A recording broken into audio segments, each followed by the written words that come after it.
Hi, Clutter Fairy fans. Welcome to the Clutter Fairy Weekly for January 7th, 2020. 2020? How do we say that? I'm Yeah, your 2020. co-host, Ed Gumnick, and I'm speaking with Gayle Goddard, professional organizer and owner of the Clutter Fairy in Houston, Texas. Hi, everybody. Welcome to our first webcast of the new year. I want to remind you that starting with today's episode, we'll be meeting every Tuesday at noon Central Time to offer suggestions, organizing tools, success stories, aha moments, seasonal suggestions as we go around the year, and some tips, some timeless tips that we have to offer you all along.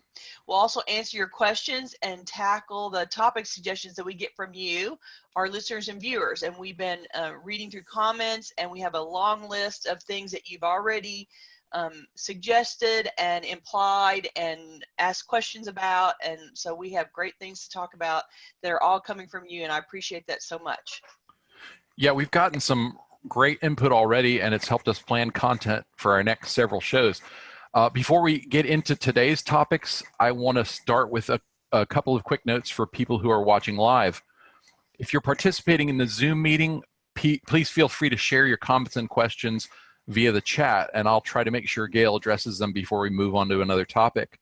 You can also use the raise hand feature to let me know that you'd like to ask a question or make a comment yourself via audio or video.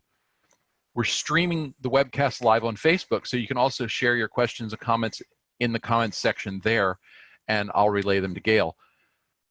During the live webcast, if you're watching on Facebook, you can also call into the meeting using the number at the top right of the screen and the meeting ID number, and you'll be able to join us by phone. Okay, let's get to our first topic, which is feedback on our New Year's Eve video. We talked about cultivating small habits and retelling your self stories. And so we had some questions about people were asking for more examples of small habits and behaviors to connect them to. So Gayle, can you talk a little bit about that? Sure. The two suggestions that we made were, instead of making big New Year's resolutions, I'm going to organize the house, I'm going to lose weight, that you wanted to focus on smaller habits instead. And so making changes, very concrete, small step changes towards your bigger goals as a substitution for resolutions. So we talked about that, and then we also talked about the concept of story editing, which is writing the story the way that you tell it now. And the example was about organizing, for example. And so writing the story about, I am terrible at organizing and I never do it right and I don't know what to do and I'm overwhelmed and my parents never taught me, and whatever, negative self-talk you have about your ability to be organized. And then to rewrite that story in a different way and write it the way that you wish it to be instead of the way that you have continued to think about it up to this point. And that there's some science behind training your brain and your mind. If you rewrite the story a different way, you will get better results, better changes long-term in your behavior. And so we were talking about the concept of story editing. So I have the experience of working with clients where they will be telling me why they can't accomplish a particular change, make something happen different in the house. And as they tell me the reasons why they can't be doing it, they're basically saying to me, this is why it didn't work, this is why I haven't been able to do it. And I will be standing there with them and I will have an example of, here we can do this and this and this and this and this. I'll have a bunch of alternatives. And as I make those suggestions for alternative ways to solve the problem, then I get feedback back from them. Well, that won't work because of this. Well, that won't work because of this. Well, that won't work because of this. So basically what happens is they have a negative story about why it can't be done. And I am standing there with alternatives about things that actually can be done, and they won't allow those to be true. Like, they won't let me proceed. And so sometimes when I'm trying to work with somebody, the resistance that I meet is just their negative thoughts about it. It isn't that there isn't actually a solution. It's that they can't imagine this problem being solved.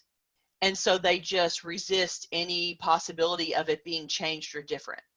And so sometimes I get hung up, I guess, by the client's own negative story about whether something can be accomplished or not, because I'm perfectly able to go and make something happen, and they're not willing to allow me to take those steps. And so it's an example of how the negative story about the problem stops me from taking any action. Like, I'm actually ready to take action, and their story prevents me because they can't let me change their story.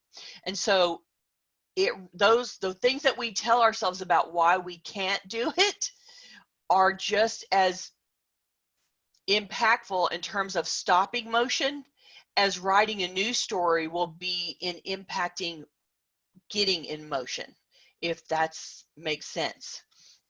It's a way to think about it differently.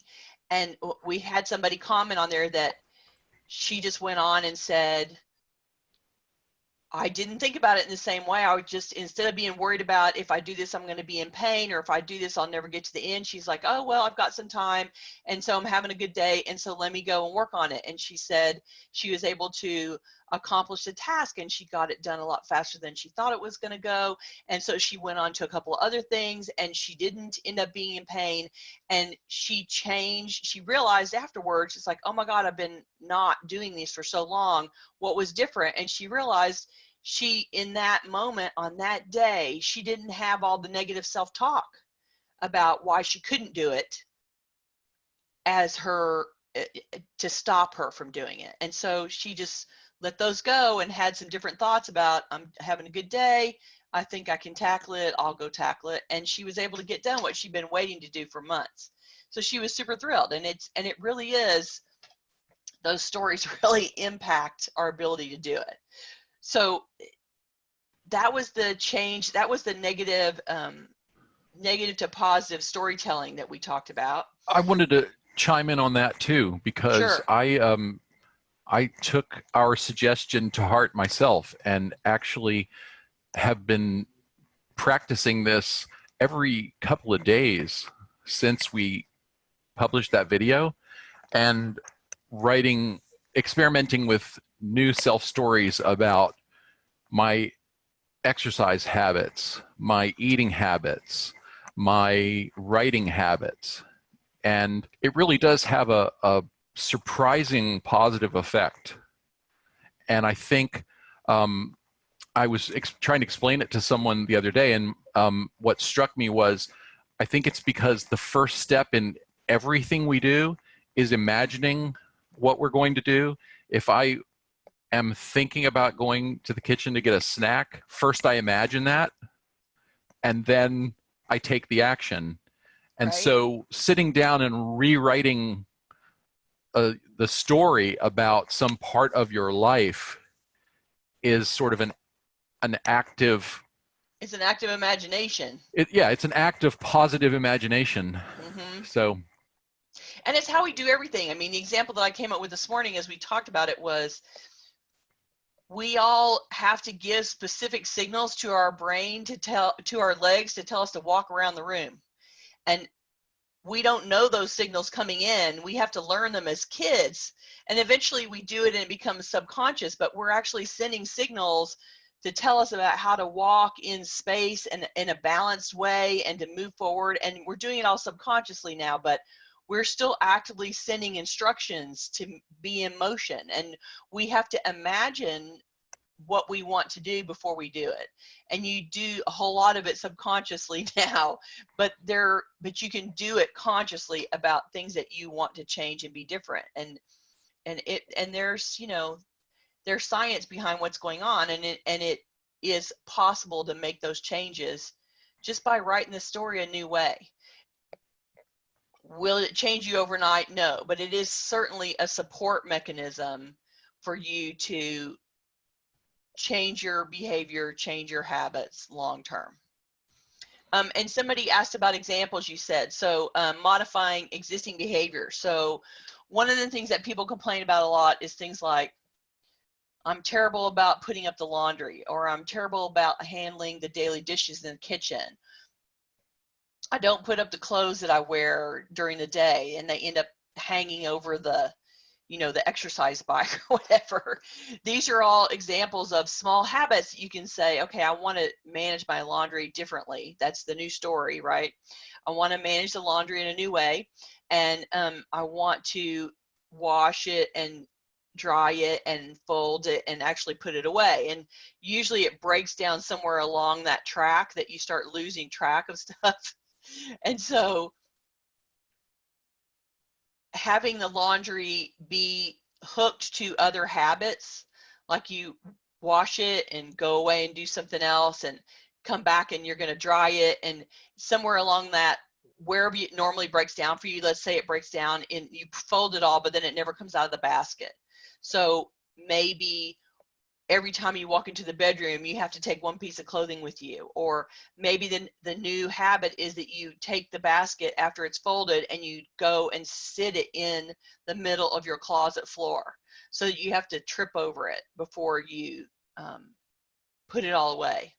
And so that way, every time you go in the closet to get dressed, I do this sometimes, I hang up 2 pieces of clothing that are waiting as I'm getting dressed in the morning. So it takes 3 minutes, I hang up 2 shirts, and I go on about my day. I don't have to do all of it at one sitting. I don't have to make it all happen in that morning, so I don't derail my morning routine. But it is possible to do it in stages if that works. And maybe the trigger is, the change in habit is, you get the clothes sitting in the closet, and then every time you go in the closet for something, you put another piece away. You go grab the underwear and put them in the drawer. You go hang up 1 shirt, whatever. Make the act of walking in the closet be the trigger to put something up. I mean, it can be super easy like that. It doesn't have to be anything complicated. Well, and it's about overcoming your resistance. It's about Yes. overcoming the sense of being overwhelmed. The whole basket is overwhelming And takes too long and is annoying and boring and right. But the decision to hang up 2 things is manageable. And as you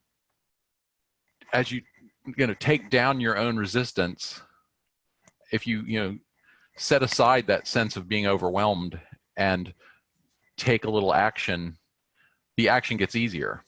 It does get easier. And if you're a mom and you have 3 kids and you are doing laundry every freaking day of your life, you have an endless stream. And the older the kids get, the more they need to be enrolled in helping you with this process. Managing 5 people's laundry is a lot of time and effort.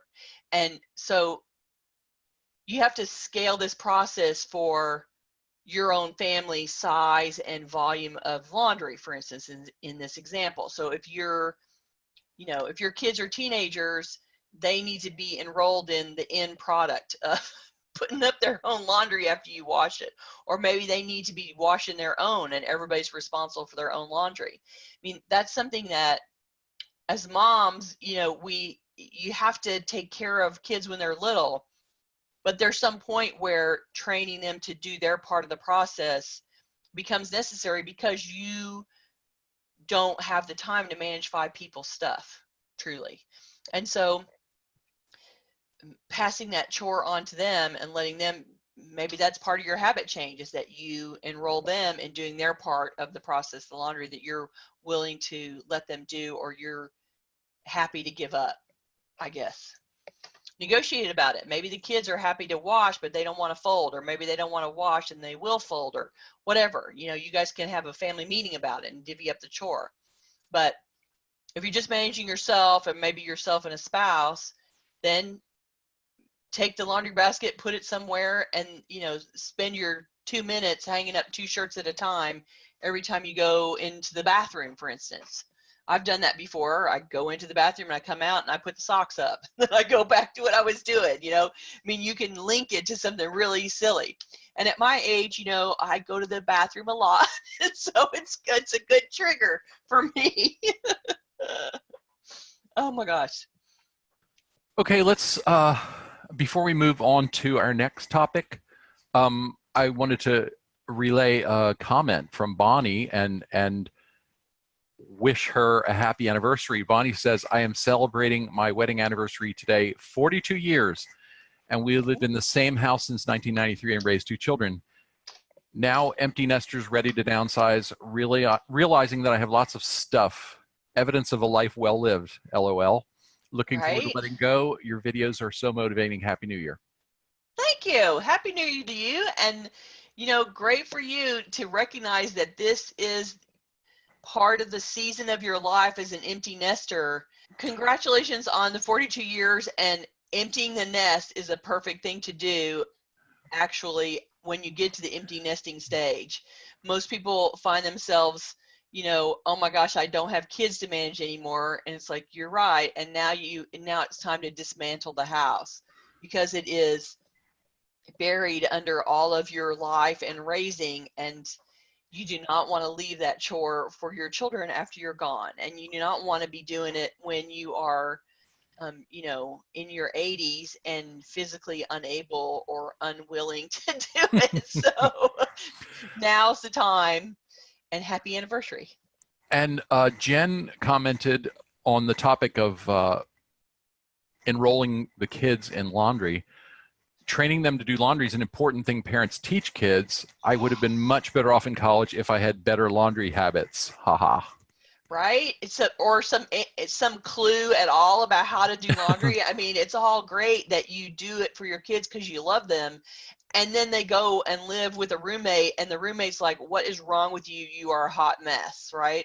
Like, yeah, that is one of those life skills that we really need to teach them, and laundry is pretty basic. So teaching them when they're young is a good thing because it will just make their life easier by 100% later in life.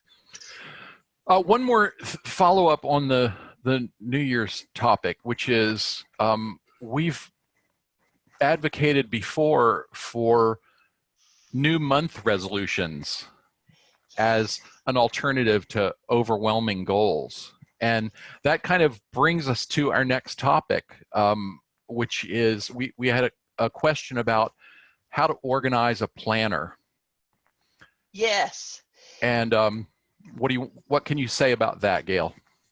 So organizing a planner, and you know, this is a perfect time of year. Everybody goes and gets their new planner, and there's a few tidbits.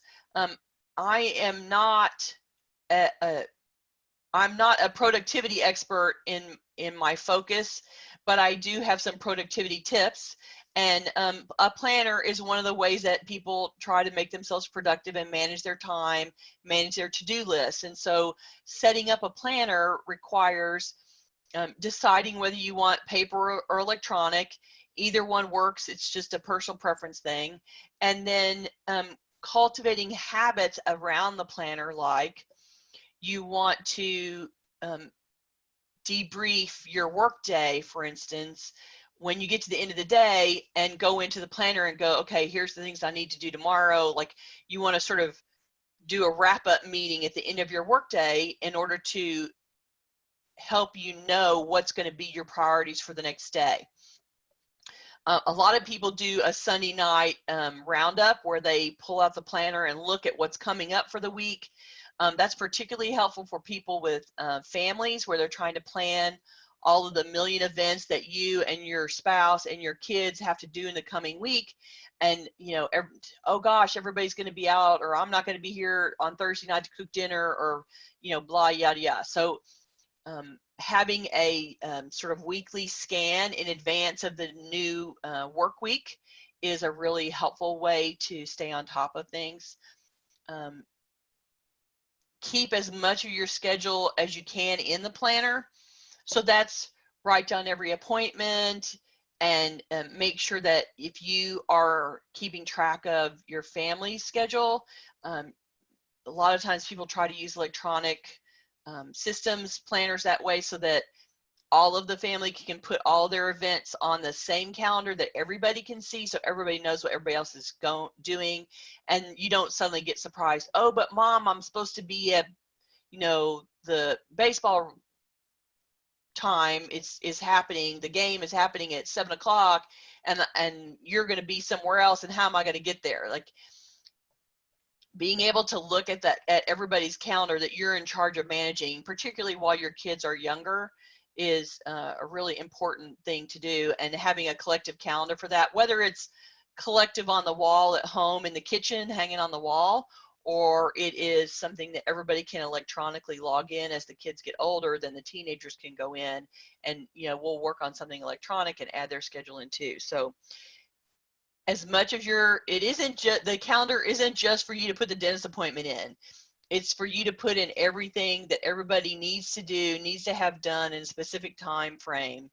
Get it on that calendar so you know it's happening. Then when you look at it on Sunday and you know that there's some kind of project that has to be turned in on Thursday, you can start asking about it on Monday instead of having the kids say Wednesday night, oh, I'm supposed to turn in this on tomorrow morning. Every mother's nightmare, right? The other thing is, use your planner every day. Lots of people who start with planners don't actually get in the habit of touching it every day.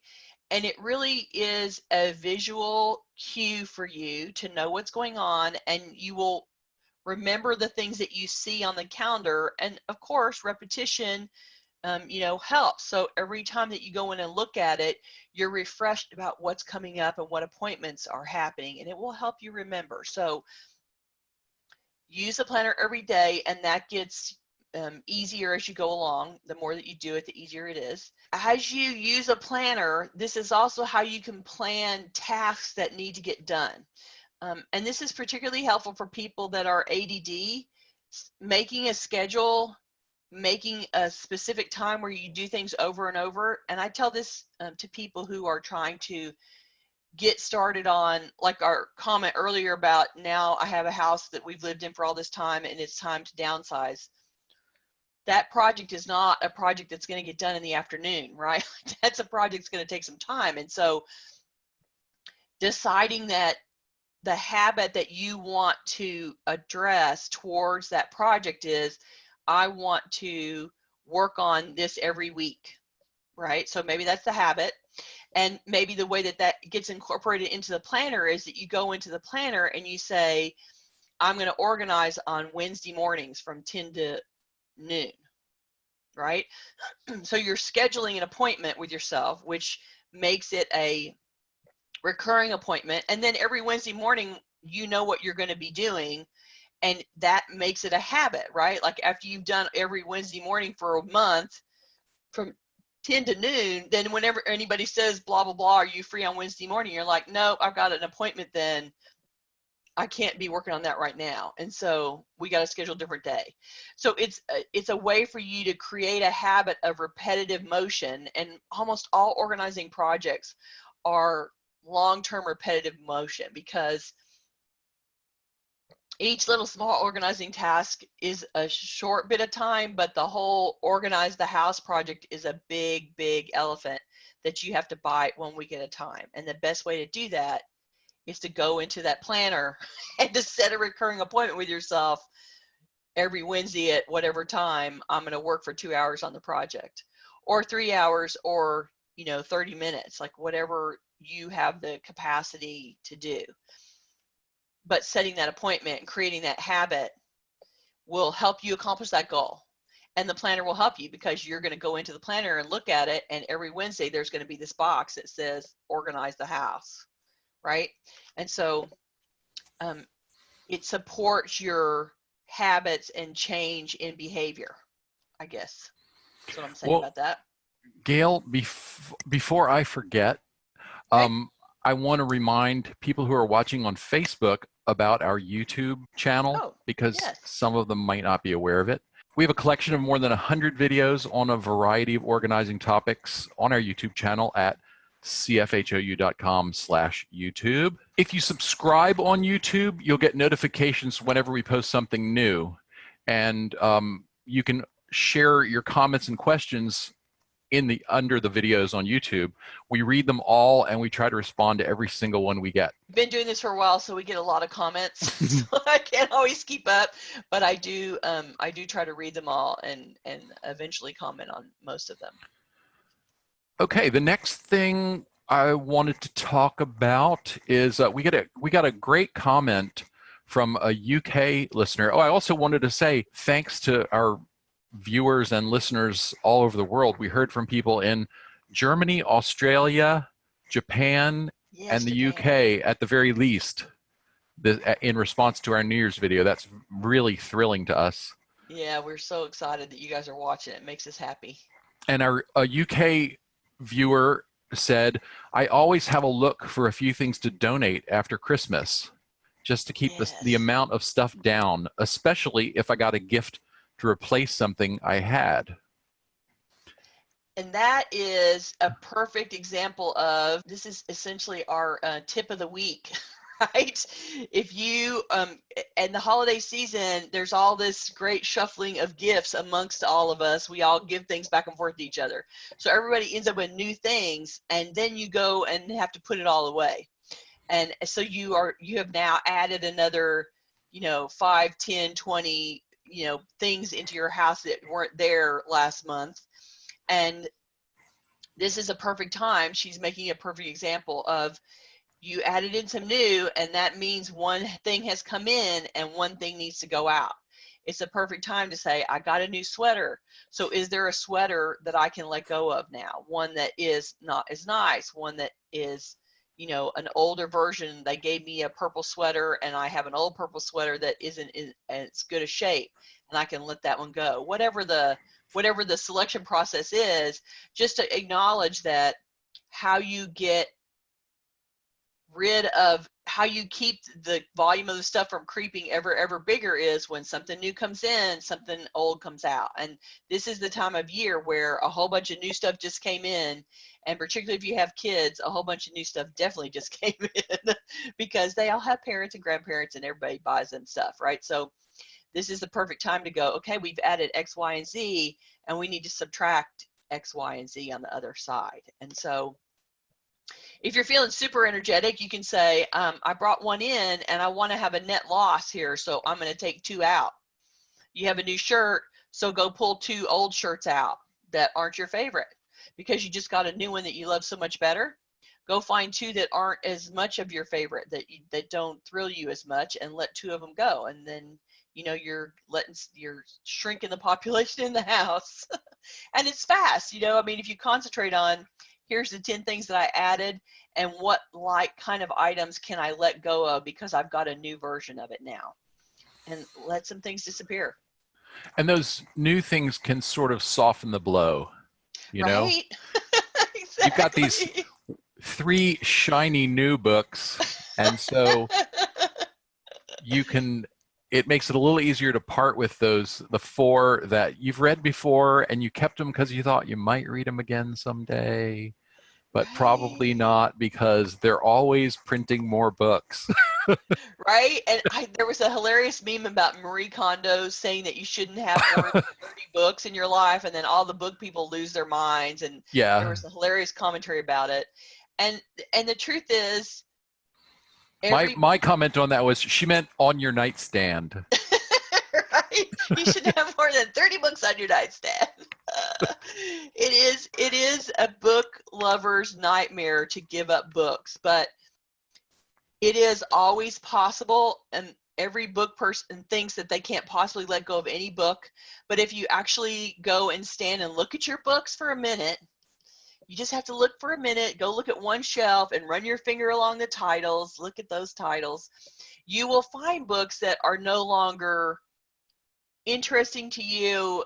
Oh, you read that one and you hated the ending. Oh, there's always some book up there, 1 or 2 that can come out. And so if you practice the 1 in and 1 out rule on the books, it is so much less painful, right? Like you can put a few in and you can take a few out, and it won't feel like you've slashed your wrists and you're going to die without books, right? So This is all about moderation and making it, easy and comfortable, and not stress-free, but less stressful to let go of things. And how you do that is you you do it in and out slowly in little pieces all the time.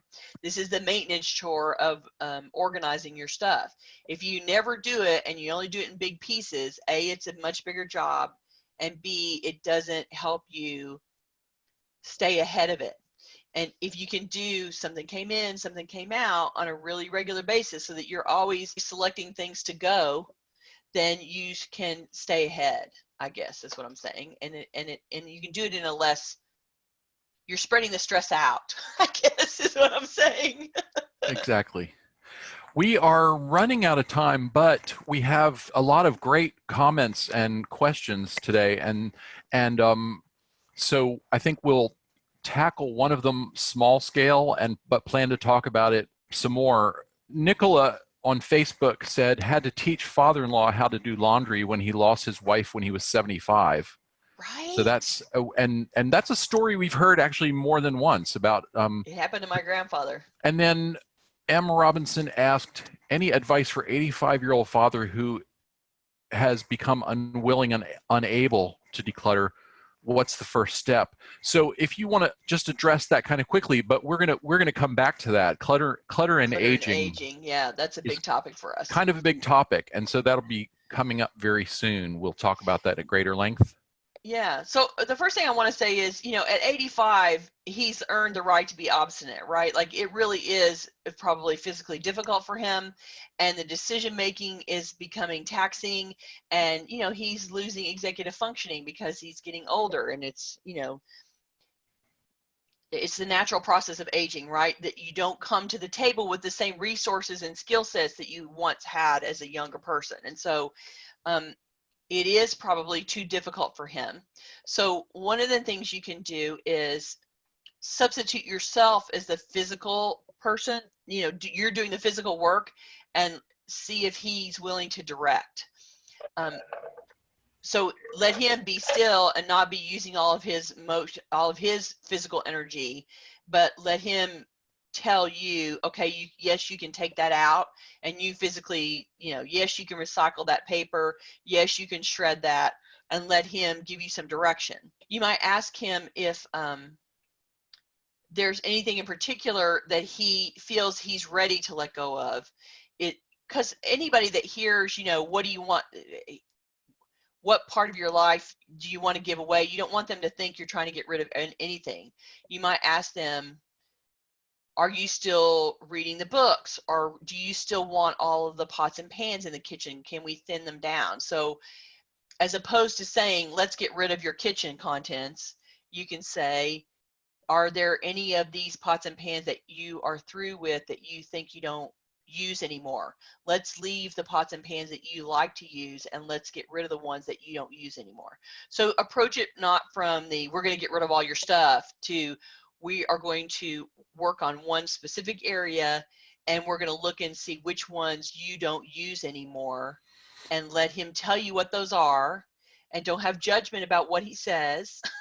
and consider that any amount of stuff that he's willing to let go of is something that gets to go out of the house now with permission, and is one less thing you have to take out after he's gone. And so your goal isn't to get it as much as you want. Your goal is to get him to participate and to let go of something, and to get used to the idea of you helping them do that. And that way you can just sort of start the process, and maybe then it becomes a recurring thing that you can do little bits of over time, because he's not going to have as much energy as you. And so you can't expect him to keep up with how long you can stay on it. You have to only do it as long as he can do it.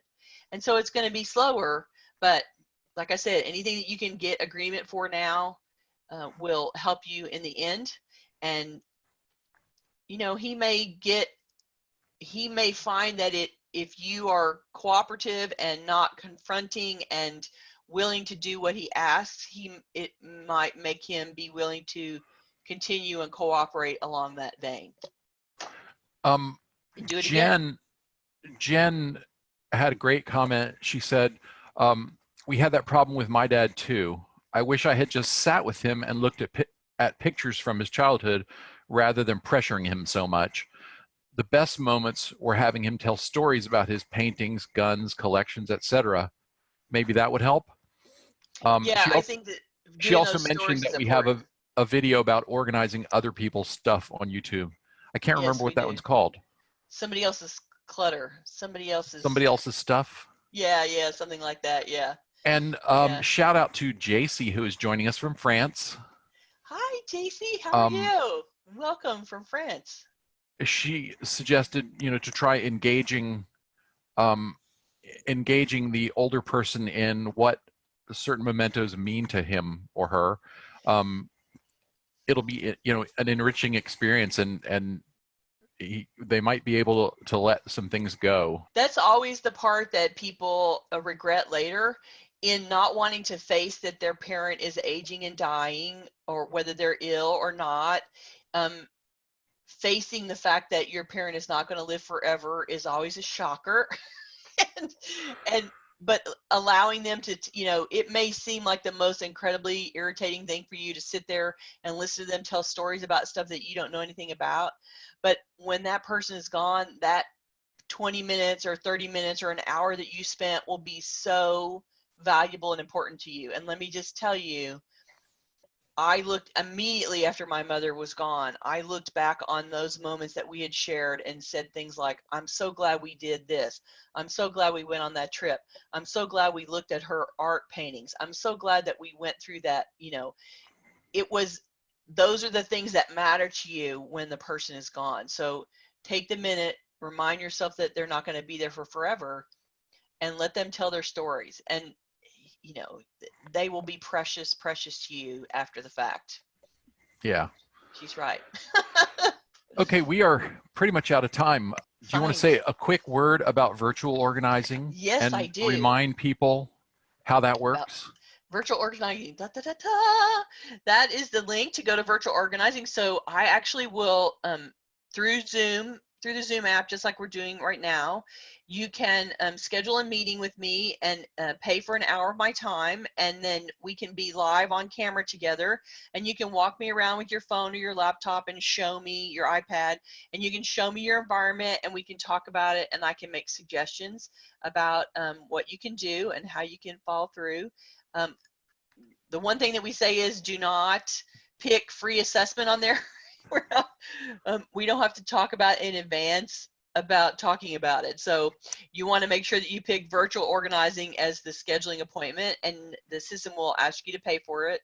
And then it books an appointment when you wish, and we'll get on the phone and talk together. It's been super fun to do it, and I've had clients who they say that having the conversation and having the suggestions is enough to get them going, or to keep them going, or to keep them on target and correcting mistakes that they're making and things like that, and that it's really helpful. And I have found it super entertaining. Well, and I will add that if you're not sure that your equipment and your internet connection can handle it, but you'd like to give it a try, drop Gayle an email at info@clutterfairyhouston.com, and she will set up a test meeting at a time that's convenient for you and for her to try it out. Just make sure it works. And then if everything works, you can set up an appointment. And after the appointment, we will also send you a recording of the session so that Yes. you can refer back to it as often as you'd like. It does record, and we house that on our Dropbox, and nobody else can get to it but you and me. And so you can just go and make sure whatever tips I gave you, you can still, you don't have to take a bunch of notes while we're talking, because you can watch the video anytime. Okay, what else? Just a reminder that we meet again same time next week, Tuesday, January 14th. And I will be a year older. And so maybe that we'll use that as our trigger for Clutter and Aging. Right. And we'll be live in Zoom and streaming on Facebook. If you're watching on YouTube, we'd love for you to join us live. To receive notifications about upcoming events, we invite you to join the meetup group. by visiting cfhou.com/meetup. You can also follow us on Facebook by going to cfhou.com/Facebook. Do you see a theme in the URLs there? Right. Or Trying to make it easy. subscribe to our mailing list by visiting cfhou.com/subscribe. We will not spam you. We send an email about, I don't know what, 6 times a year. Maybe. We love to hear from you, so please send us your questions and topic suggestions in the YouTube comments, and you can always reach us through our website at clutterfairyhouston.com. There you go. We are super happy to start this weekly process, and we'll hope you'll be back to play with us again next week. Bye.